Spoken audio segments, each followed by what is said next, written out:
sorry, daddy. What the hell did you... Is Wayne Brady gonna have to choke a bit? I got this article off of Newsday. It's making the rounds, obviously. It's a huge story. So let's go ahead and read a little bit about this and see what Trump's up to. Trump orders payroll tax deferral and replacing some unemployment pay.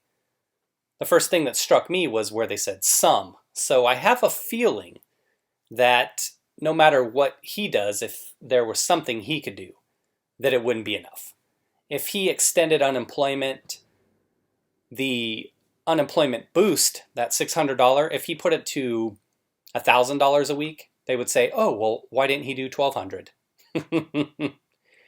It's just how it is, folks. You know how it goes. I'll archive this, of course, if you want to read more about it, just to kind of go over it, see what's going to develop, and see how this pertains to you.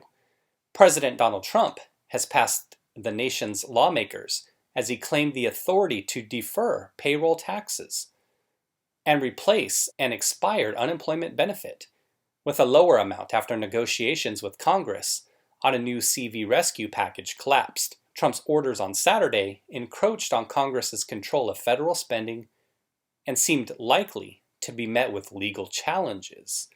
That's interesting. I didn't think he had the power to do this. Legal challenges. I wonder if he's doing this to try to paint Democrats in a bad light.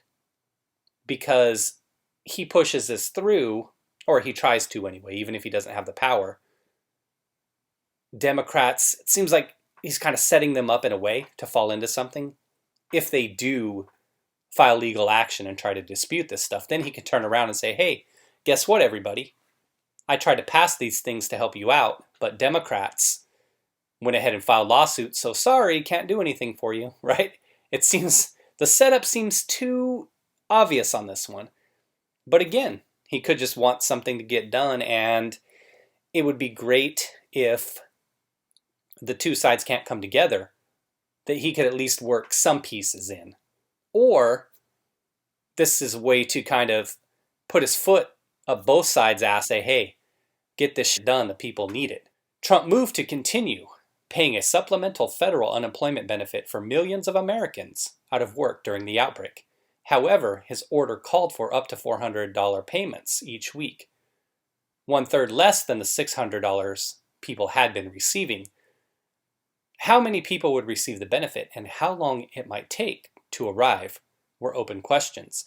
I've said this before when I was talking about unemployment in the past.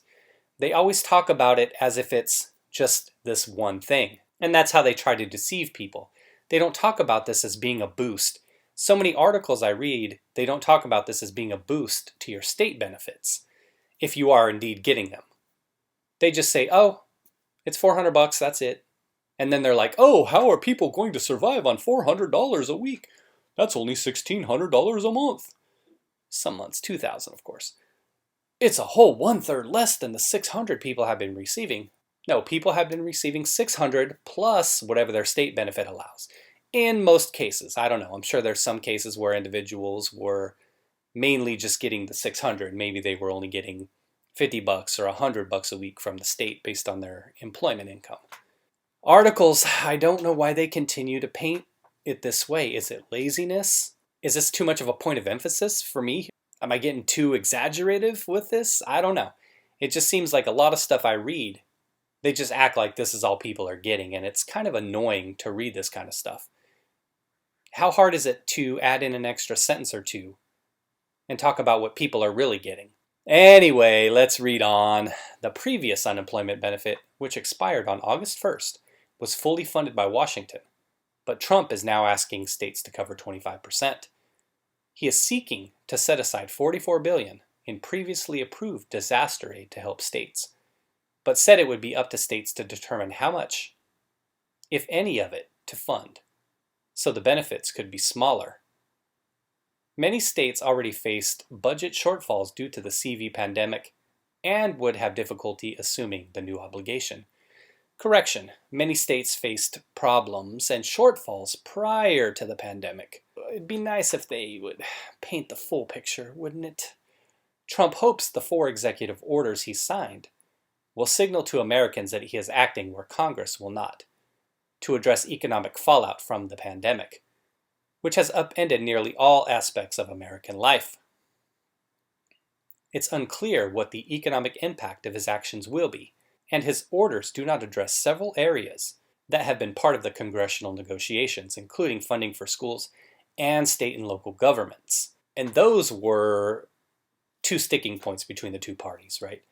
The Democrats wanted more money for state and local governments due to their mismanagement prior to. I'm sure that there's a lot of shortfalls that have happened due to this, but I think it would be important to take a look at what states have shut down completely over this, in the sense of how much of this has been caused by the states themselves. Because if the states are causing this themselves, and I've touched on this before, if the states have caused this themselves, say like New York, California, etc., states that have seen extended lockdowns, why should federal taxes be expected to be used to bail out states? If states chose this, that would be like me saying, hey, Vanguard, I want to go ahead and buy these 100 shares of stock, and then the stock goes to zero, and then I'm like, oh, hey, Vanguard, can you give me a bailout and give me my money back for those 100 shares of stock? I didn't know it was going to go to zero. I didn't know there was any risk involved. Now, that's just looking at it specifically from the financial side of things. Obviously, there's the human toll as well. I want to go back, though, and look at something here real quick. He's talking about asking states to cover 25%. I think that's something that's important to note. We didn't hear any of that in terms of the negotiations between Democrats and Republicans. Again, it seems to me, just based on what I'm reading here, that he's trying to force the hand of both parties. Like he's trying to kind of come somewhere in the middle on a lot of these things. So say the Democrats are here, Republicans are here, Trump's over here in the middle, and he's trying to get both sides to kind of come together, forcing their hand a little bit. And based on what's going on, I don't see that that's problematic. It looks like a kick in the butt is what they need. House Speaker Nancy Pelosi and Senate Minority Leader Chuck Schumer dismissed Trump's actions as meager in the face of economic and health crises facing Americans. Democrats initially sought a $3.4 trillion package, but said they lowered their ask in talks to $2 trillion. Republicans had proposed a $1 trillion plan. Trump's Democratic opponent in the presidential race, Joe Biden, called the orders a series of half-baked measures and accused him of putting at risk Social Security, which is funded by the payroll tax. That much I can agree with, because Trump is talking about pausing payroll tax. That one seems pretty dicey to me. I don't know that that's something that, even in the short term, can be done without having long-term risk to Social Security, as they say. Now, I may be wrong on that. I'm not going to act like I know how that works, but it just seems to make sense. What would make more sense is just the check. Now, I get that he's trying to help individuals who are working and trying to promote individuals going back to work. I get that side of it. But it just seems like it wouldn't work out numbers-wise. And that's why I guess the stimulus check would be there. $1,200 for individuals who are working may not be as much as they would get if payroll taxes were suspended through the end of the year. But again, that's the first thing I thought was, okay, well, what about Social Security? What about Medicare? So I don't know how feasible that is. We moved ahead a little bit. Here's a little more for you. Trump said the employee portion of the payroll tax would be deferred from August 1st through the end of the year. The move would not directly aid unemployed workers who do not pay the tax when they are jobless. Oh, wow. Oh, breaking news. If you don't have a job, you're not paying taxes. Whoa. Whew. Mind blown. And employees would need to repay the federal government eventually without an act of Congress.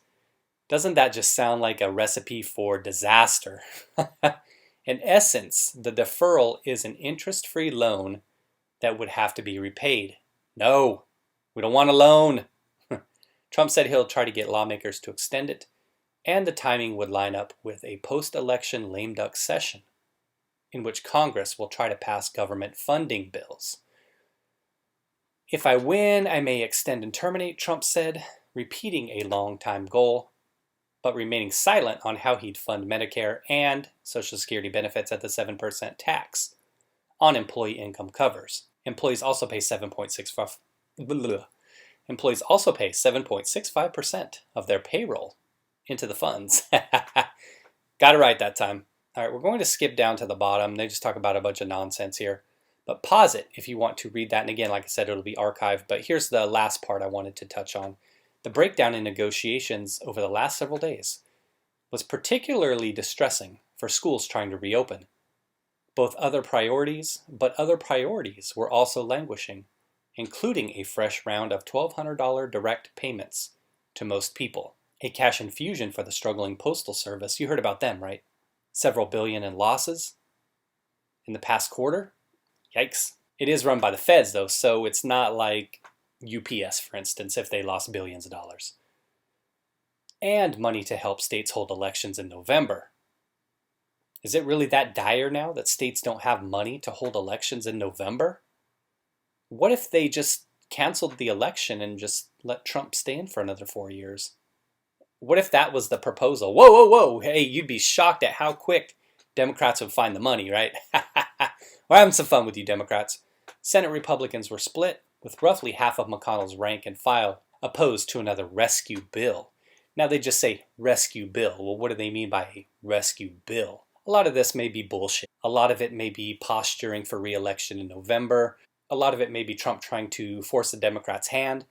A lot of it may be him trying to get the parties to work together. That being said, if you were to believe this, he doesn't have the powers to do a lot of these things. So while the signature looks nice on that piece of paper, and the signature looked nice on that letter saying that our stimulus money would be arriving soon, the reality is that the purse strings are controlled by Congress. And we need these individuals to come together and figure some stuff out. But the problem is the divide is so great. It's like we have two separate countries. Sounds reminiscent of something from a long time ago. Values are so drastically different on both sides of the aisle that it's amazing how anything ever gets done. These points of disagreement are so far apart, but that's what the negotiation process is all about. So while this is possibly a step in the right direction and good on Trump for trying to get things kick-started a little bit, I still think it's going to take a lot of time and compromise from both sides to get something done for people. The reality is, though, it's that, Democrats, well, let's stay closed forever and let's just keep printing government money. Let's just keep handing money out left and right. And then the Republicans, on the other hand, let's throw everything back open right now. No more stimulus, no more unemployment. The bottom line is both sides are going to have to come together in the middle somewhere and try to figure this out. All right, everybody. Thanks for watching. Take care.